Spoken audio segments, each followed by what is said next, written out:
Dear students, मैं Prabhat Kumar, assistant professor history department, Kosi College Khagaria, आज के अपने इस ई लेक्चर या ई क्लास में आप सबों का पुनः स्वागत करता हूं।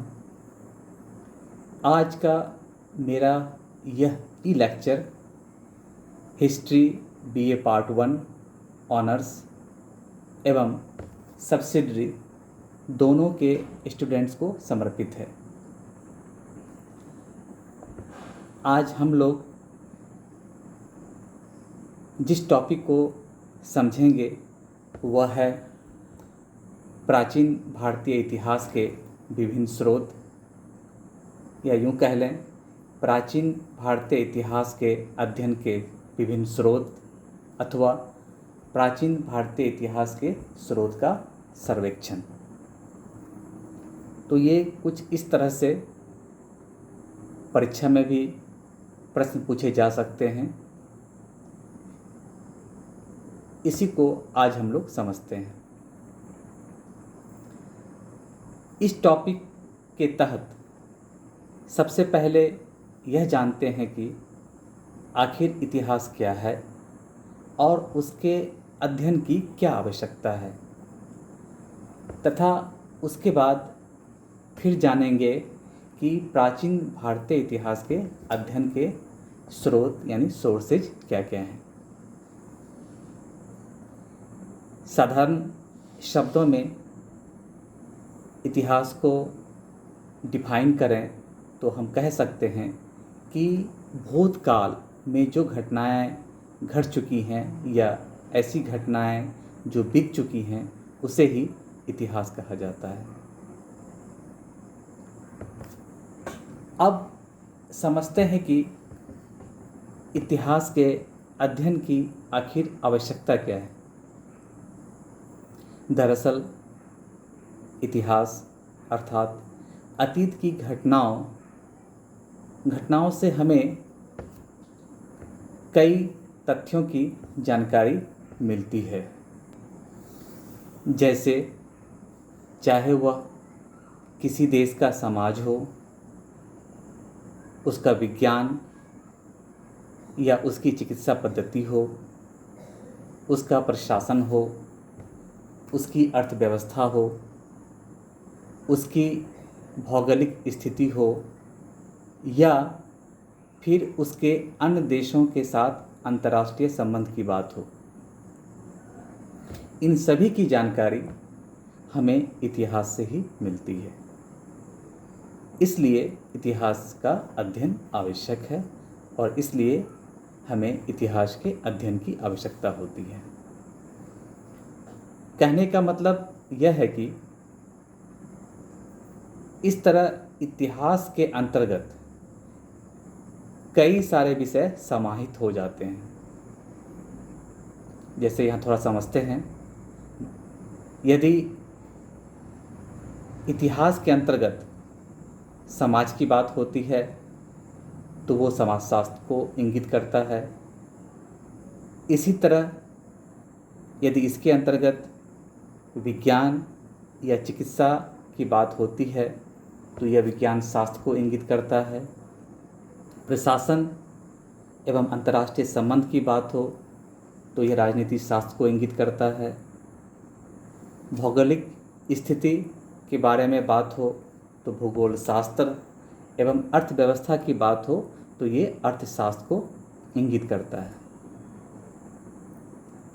इतना ही नहीं, इन सब के अलावे इतिहास से किसी देश की न्याय व्यवस्था, धर्म व्यवस्था, संस्कृति, संविधान एवं उसकी सुरक्षा की भी जानकारी होती है।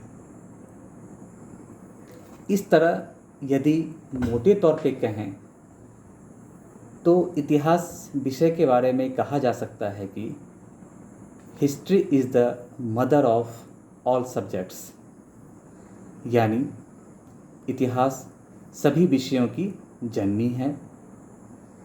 अर्थात सभी विषयों की जन्म कुंडली इतिहास के हाथों में ही है। तो इन्हीं सब कारणों से इतिहास का अध्ययन करना आवश्यक होता है।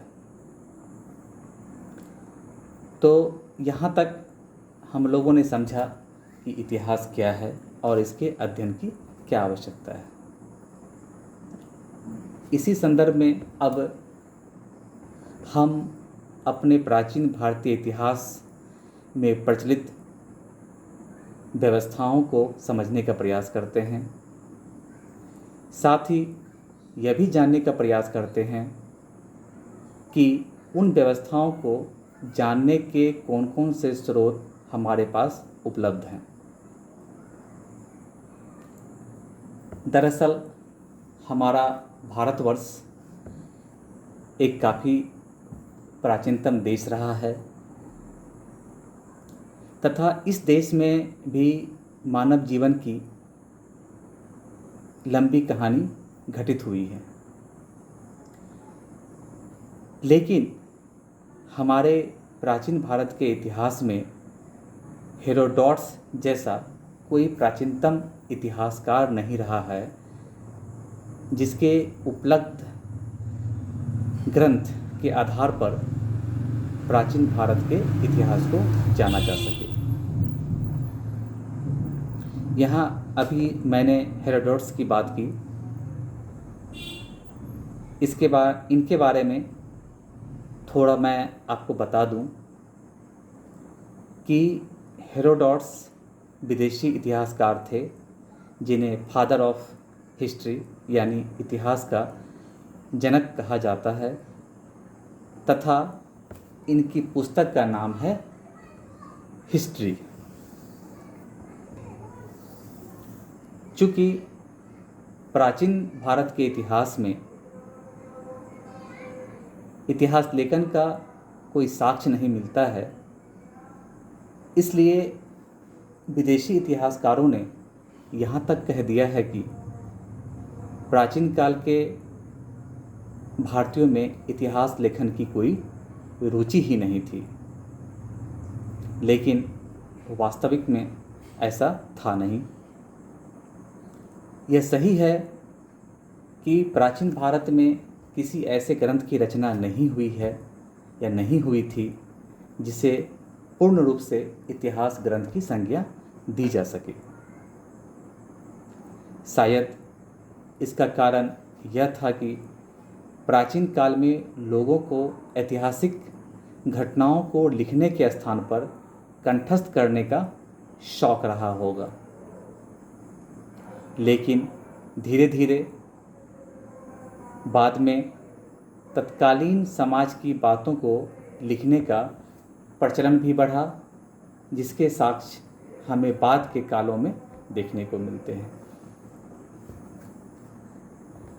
यह सही है कि प्राचीन भारतीय इतिहास के स्रोत के रूप में हमारे पास लिखित स्रोत या सामग्रियाँ कम मौजूद हैं, लेकिन इसके अलावा कई ऐसे सामग्रियाँ या स्रोत हैं जिसके आधार पर प्राचीन भारत के इतिहास को हम बेहतर ढंग से समझ सकते हैं तथा तत्कालीन समय की व्याप्त व्यवस्थाओं को जान सकते हैं। तो अब हम विस्तार से समझते हैं कि हमारे पास प्राचीन भारतीय इतिहास के कौन कौन से अध्ययन के स्रोत हैं। यहाँ पर हम लोग एग्ज़ाम में, परीक्षा में उत्तर लेखन के दृष्टिकोण से ही प्राचीन भारतीय इतिहास के स्रोतों या साधनों यानी सोर्सेज को समझने का प्रयास करेंगे। यहाँ एक चीज़ और जो मैं आप लोगों को आगे बढ़ने से पहले बता दूं कि अभी मैं जिन जिन स्रोतों यानी सोर्सेज का जिक्र करने वाला हूँ यहाँ पर, वह प्राचीन भारत के किसी एक वंश या किसी एक काल से संबंधित नहीं है, बल्कि पूरे प्राचीन भारत के स्रोतों से संबंधित है। इसलिए आज के इस टॉपिक को पढ़ते वक्त जिस जिस स्रोत का जिक्र यहाँ पर आएगा उसे हम लोग यहाँ पे काफ़ी संक्षेप में या काफ़ी छोटे में समझेंगे, क्योंकि प्राचीन भारत के अध्ययन के स्रोत पर आपको एक पूरा आंसर लिखना है। इसलिए यहाँ पे इतना स्कोप नहीं है कि आप सभी स्रोतों को यहाँ विस्तार में पढ़ें, नहीं तो आंसर काफ़ी लंबा हो जाएगा। इसलिए अभी जितनी ज़रूरत है उत्तर लेखन के दृष्टिकोण से उतना ही अभी हम लोग जानते हैं। फिर जैसे जैसे आगे बढ़ेंगे वैसे वैसे इन स्रोतों को संबंधित काल, संबंधित वंश में डिटेल से पढ़ेंगे। तो आते हैं हम लोग प्राचीन भारत के अध्ययन के स्रोत पर। प्राचीन भारतीय इतिहास के स्रोतों को जानने हेतु मुख्य रूप से सुविधा के दृष्टिकोण से इसे दो भागों में बांटा जा सकता है, यानी मोटे तौर पे दो स्रोत इसके माने गए हैं। पहला साहित्यिक स्रोत यानी लिटरेरी सोर्सेज, दूसरा पुरातात्विक स्रोत यानी आर्कियोलॉजिकल सोर्सेज। अब आते हैं साहित्यिक स्रोत पे, और इस साहित्यिक स्रोत को भी दो भागों में बांटकर हम लोग पढ़ेंगे। एक धार्मिक साहित्यिक स्रोत, दूसरा धर्मनिरपेक्ष साहित्यिक स्रोत। वहीं पुरातात्विक स्रोत के अंतर्गत जिन जिन चीज़ों को हम लोगों को पढ़ना आवश्यक है वह है अभिलेख, स्मारक, मुद्राएं, कलाकृतियाँ एवं बर्तन। तो एक एक करके इन स्रोतों को देखते हैं, संक्षेप में जानते हैं, समझते हैं। तो सबसे पहले आते हैं साहित्यिक स्रोत में, उसमें भी पहले धार्मिक ग्रंथ पर। तो धार्मिक ग्रंथों की श्रेणी यानी धार्मिक साहित्यों या साहित्य की श्रेणी में जो ग्रंथ आते हैं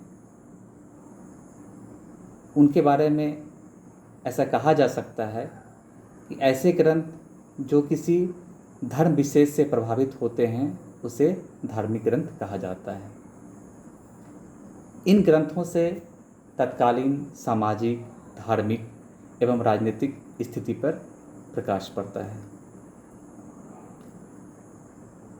धर्म ग्रंथों के अंतर्गत कुछ प्रमुख ग्रंथों के नाम जानते हैं जिनका कि हमें अध्ययन करना है। यह है ब्राह्मण ग्रंथ, बौद्ध ग्रंथ और जैन ग्रंथ। अब इस धार्मिक साहित्य के अंतर्गत आते हैं पहले ब्राह्मण ग्रंथ पे, या यूँ कह लें हिंदुओं से संबंधित ग्रंथ पे। अब इस ब्राह्मण धर्म के अंतर्गत भी कई सारे ग्रंथ हैं जो कि प्राचीन काल के स्रोत के रूप में काफ़ी महत्वपूर्ण हैं, जैसे वेद, ब्राह्मण, आरण्यक, उपनिषद, वेदांग, महाकाव्य, पुराण, स्मृति इत्यादि। अब इन सभी ब्राह्मण ग्रंथों को यहाँ काफ़ी छोटे यानी काफ़ी संक्षेप में समझते हैं। इन ब्राह्मण ग्रंथ में पहला नाम आता है वेद का। इस वेद को डिटेल्स में हम लोग वैदिक काल में पढ़ेंगे, यहाँ छोटे में समझते हैं। वेद यह आर्यों का प्राचीनतम ग्रंथ माना जाता है। इसकी संख्या 4 है। पहला ऋग्वेद, सामवेद, यजुर्वेद और अथर्ववेद। इन सभी ग्रंथों का ऐतिहासिक दृष्टि से काफ़ी महत्व है, क्योंकि आर्यों के विषय में सर्वाधिक जानकारी इन्हीं वेदों से प्राप्त होती है। दूसरा आते हैं ब्राह्मण। यहाँ ब्राह्मण के अंतर्गत ब्रह्म का अर्थ है यज्ञ से। यज्ञ एवं कर्म कांडों के विधान को समझने के लिए ही इस ग्रंथ की रचना की गई थी। जो कुछ प्रमुख ग्रंथ ब्राह्मण ग्रंथ हैं उनके नाम हैं ऐत्रेय ब्राह्मण, शतपथ ब्राह्मण, पंचविश ब्राह्मण, गोपथ ब्राह्मण इत्यादि। इन सब का डिटेल्स हम लोग वैदिक काल में जानेंगे। अब आते हैं आरण्यक। आरण्यक शब्द की उत्पत्ति अरण्य शब्द से हुई है, जिसका अर्थ है वन। ऐसी मान्यता है कि इसकी रचना वन में की गई थी, इसलिए इसे आरण्यक कहा जाता है। इस ग्रंथ में दार्शनिक सिद्धांतों की जानकारी मिलती है। अगला ब्राह्मण ग्रंथ है उपनिषद, या इसे वेदांत भी कहते हैं। उपनिषद में उप का अर्थ होता है निकट और निषद का अर्थ होता है बैठना या बैठकर ज्ञान लेना। अर्थात इस उपनिषद से तात्पर्य हो गया गुरु के समीप या उसके निकट बैठकर प्राप्त किए गए ज्ञान के आधार पर लिखे गए ग्रंथों को ही उपनिषद कहा जाता है। उपनिषदों से भारतीय दर्शन और आध्यात्म के ज्ञान की जानकारी मिलती है। अगला ब्राह्मण ग्रंथ है वेदांग। इससे तत्कालीन समाज व धर्म के बारे में विशेष जानकारी मिलती है। इस वेदांग की संख्या 6 है। पहला शिक्षा, कल्पसूत्र, व्याकरण, निरुक्त, छंद और ज्योतिष। अब आते हैं अगले ब्राह्मण ग्रंथ, वह है महाकाव्य। वेदों के बाद महाकाव्यों का विशेष महत्व है। ये 2 हैं, एक रामायण और एक महाभारत। इन महाकाव्यों से तत्कालीन सामाजिक, राजनीतिक, धार्मिक और आर्थिक स्थिति की जानकारी मिलती है। अगला ब्राह्मण ग्रंथ है पुराण। इसे 5वां वेद भी कहा गया है या कहा जाता है। इसकी संख्या 18 है। इसका शाब्दिक अर्थ होता है प्राचीन, अर्थात इससे प्राचीन भारत के इतिहास, धर्म, विज्ञान, राजनीतिक स्थिति के विषय में जानकारी मिलती है। अगला ब्राह्मण ग्रंथ है स्मृति। इसे धर्मशास्त्र भी कहा जाता है। इससे प्राचीन भारत के कई कार्यकलापों की जानकारी मिलती है। तो यहाँ तक हम लोगों ने समझा धार्मिक साहित्य के अंतर्गत ब्राह्मण ग्रंथ को। अब धार्मिक साहित्य के अंतर्गत देखते हैं बौद्ध ग्रंथ को। बौद्ध ग्रंथ यह ब्राह्मण धर्म ग्रंथों के समान ही प्राचीन भारतीय इतिहास के अध्ययन के स्रोत को जानने का एक महत्वपूर्ण ग्रंथ माना जाता है। इसके अंतर्गत जो प्रमुख ग्रंथ हैं वह हैं पिटक, जातक, दीपवंश, महावंश इत्यादि। पिटक के अंतर्गत भी 3 प्रकार के पिटक होते हैं, विनय पिटक, सुत पिटक, अभिधम पिटक।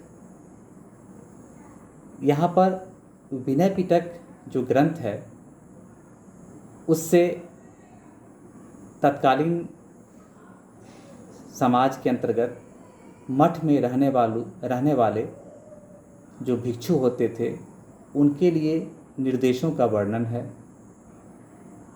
फिर आते हैं सुत्त पिटक पे। सुत्त पिटक में महात्मा बुद्ध के उपदेशों का वर्णन है। फिर आते हैं अभिधम्म पिटक में।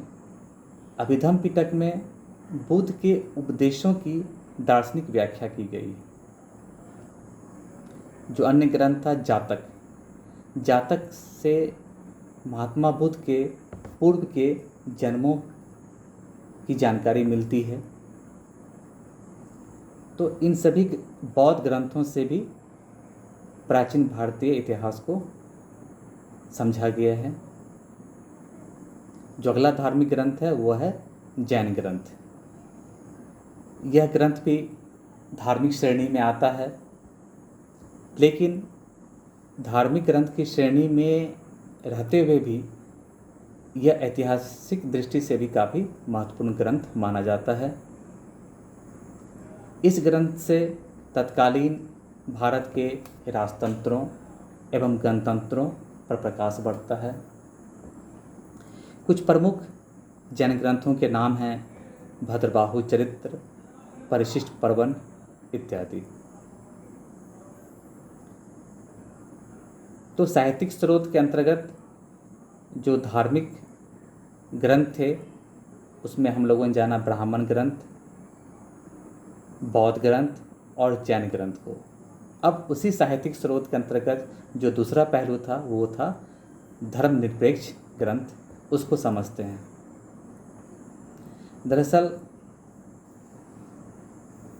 देश के अंदर ऐसे कई रचनाकार हुए जिन्होंने धर्मनिरपेक्ष ग्रंथों की रचना की, जैसे अर्थशास्त्र, मुद्रा राक्षस, मालविकाग्निमित्रम, हर्षचरित्र, महाभाष्य, राजतरंगिणी, पृथ्वीराज रासु। इसमें अर्थशास्त्र की रचना चाणक्य ने की थी, मुद्रा राक्षस की रचना विशाख दत्त ने की, मालविकाग्निमित्रम की रचना कालिदास ने की, हर्षचरित्र की रचना बाणभट्ट ने की, महाभाष्य की रचना पतंजलि ने की, तरंगिणी की रचना कल्हण ने की और पृथ्वीराज रासु की रचना चंद्रवरदाई ने की। इसी तरह से विदेशियों द्वारा जो भारत के संदर्भ में धर्मनिरपेक्ष ग्रंथों की रचना की गई है वो हैं मेगास्थनीज के लिखे हुए इंडिका, प्लिनी का नेचुरल हिस्ट्री, टॉलेमी का ज्योग्राफी। कुछ अन्य विदेशी यात्री के नाम भी ऐसे हैं जिनके वृत्तांतों से भी भारतीय इतिहास को जाना गया है, जैसे फाहियान, वैनसांग, इत्सिंग। इसके अलावा कुछ मुस्लिम यात्री के वृत्तांत भी महत्वपूर्ण हैं, जैसे अल-बरूनी जो कि महमूद गजनवी के साथ आया था, उनकी रचना तहकीके हिंद।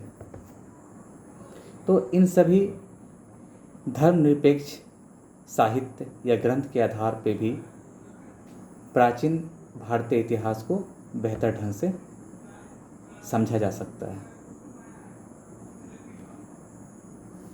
इस साहित्यिक स्रोत के बाद अब आते हैं पुरातात्विक स्रोत यानी आर्कियोलॉजिकल सोर्सेज पे।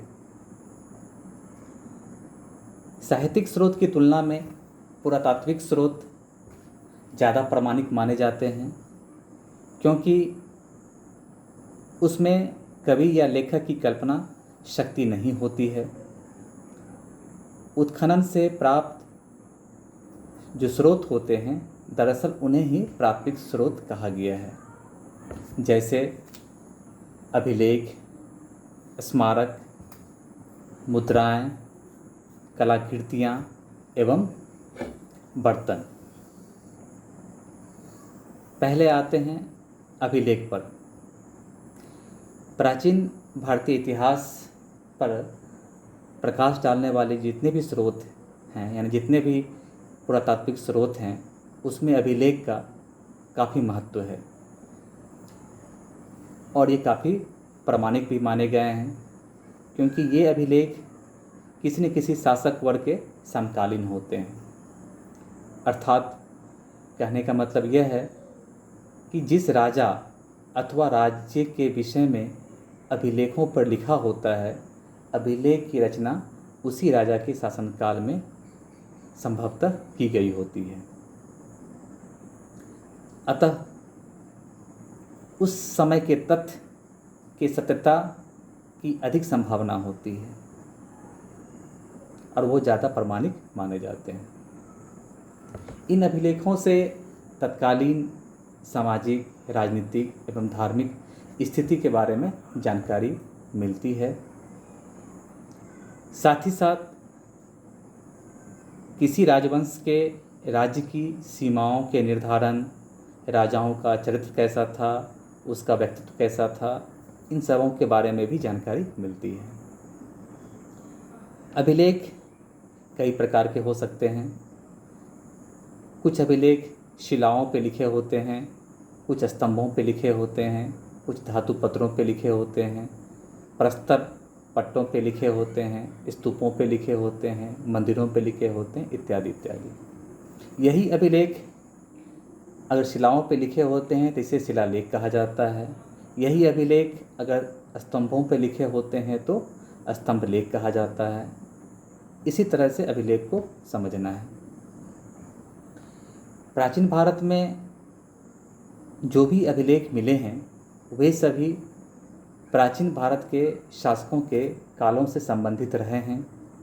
जैसे मौर्य वंश के राजा अशोक से संबंधित कई शिलालेख और स्तंभ लेख प्राप्त हुए हैं, जिस पर उसके राजवंश के कई आदेशों, कई विचारों को अंकित करवाया गया था और जो काफ़ी प्रामाणिक माने गए हैं। इसी तरह से कई उदाहरण हैं अभिलेख, शिलालेख और स्तंभ लेख के, जैसे कि कलिंग शासक खारवेल का हाथी गुम्फा अभिलेख, समुद्रगुप्त का इलाहाबाद स्तंभ लेख, चंद्रगुप्त द्वितीय का महरौली स्तंभ लेख जो कि दिल्ली में है, रुद्रादमन का जूनागढ़ अभिलेख इत्यादि। अब आते हैं अगले पुरातात्विक स्रोत जो है स्मारक। जितने भी प्राचीन भवनें हैं, मंदिर हैं, स्तूप हैं, गुफाएं हैं इत्यादि, ये सभी स्मारक की श्रेणी में आते हैं। प्राचीन भारत के कुछ प्रमुख स्मारक जिनके नामों को हम लोग जानते हैं, जैसे कि हड़प्पा और मोहनजोदड़ो का भवनों की बात कर लें, वहाँ का नागार, वहाँ का स्नानागार, अजंता और एलोरा की गुफाएं, सांची का स्तूप, नालंदा के विश्वविद्यालय का खंडहर इत्यादि ऐसे स्मारक की श्रेणी में आते हैं जिनसे तत्कालीन समय के हर एक पहलुओं के बारे में हमें जानकारी मिलती है। अब आते हैं अगले पुरातात्विक स्रोत, वह है मुद्रा या मुद्राएं।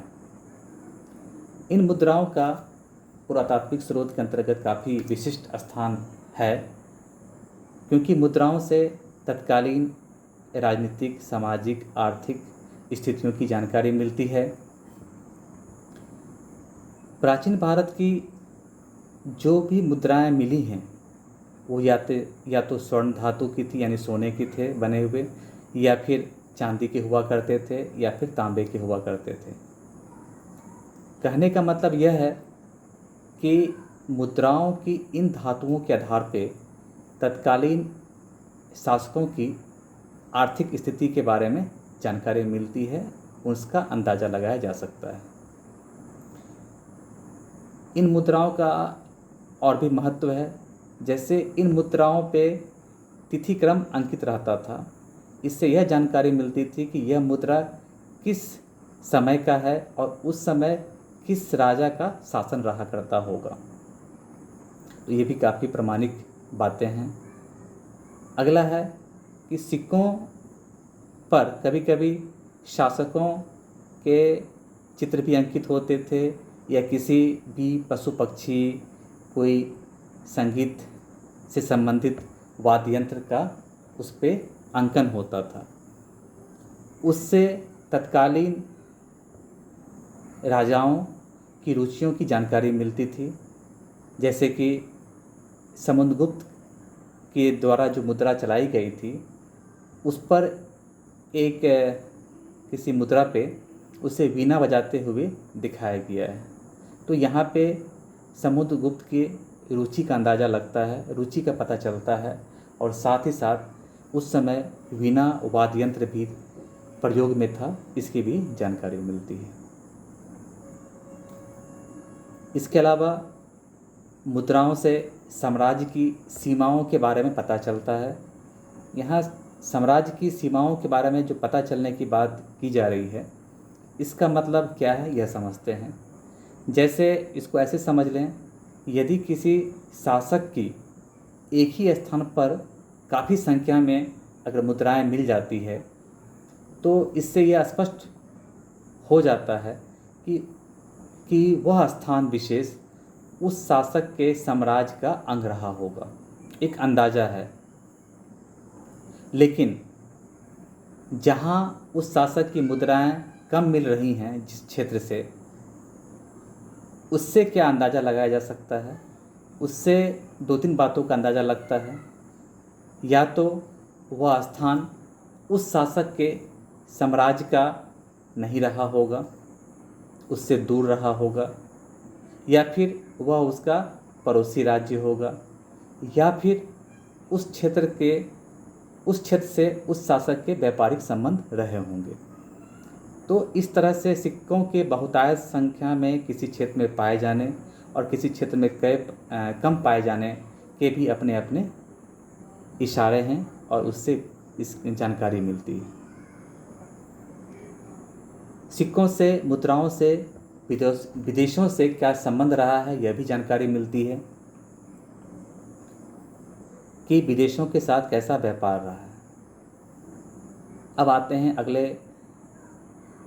पुरातात्विक स्रोत, वह है कलाकृतियाँ एवं मिट्टी का बर्तन।